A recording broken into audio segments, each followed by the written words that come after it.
আমরা এই মানিকগঞ্জে খামার করছিলাম, পরিদর্শনে আসলাম ভিজিটিংয়ে। এই দেখেন মুরগিগুলো কি সুন্দরভাবে খানা খাচ্ছে, খানা দেওয়া হচ্ছে। এখানে হলো 6টা খাঁচা, 5.5 মুরগির শেড।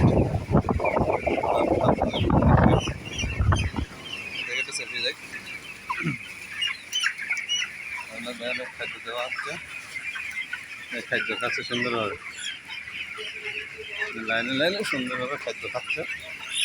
আর এখানে কন্ট্রোল সেট ছাড়া মুরগি পালা সম্ভব না। এখানে 20 দিনের ভিতরে 250 মুরগি মারা গেছে কন্ট্রোল সেট ছাড়া। তাই আমরা আইছি এখানে কন্ট্রোল সেট করতে।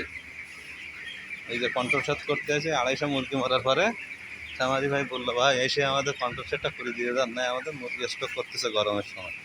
এই যে কন্ট্রোল সেট করার জন্য আপনারা দেখেন এই সাইডে এখন আমরা কন্ট্রোল সেট করতে আইছি। কারণ এই যে কন্ট্রোল সেট না করে একটা মুরগি বাঁচানো সম্ভব না গরমের সময়।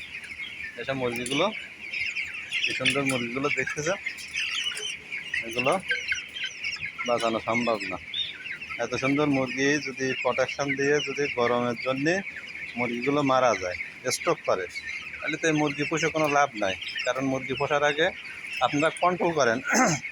এখন যে গরমের তাপমাত্রা, কন্ট্রোল সেট ছাড়া মুরগি পালা সম্ভব না।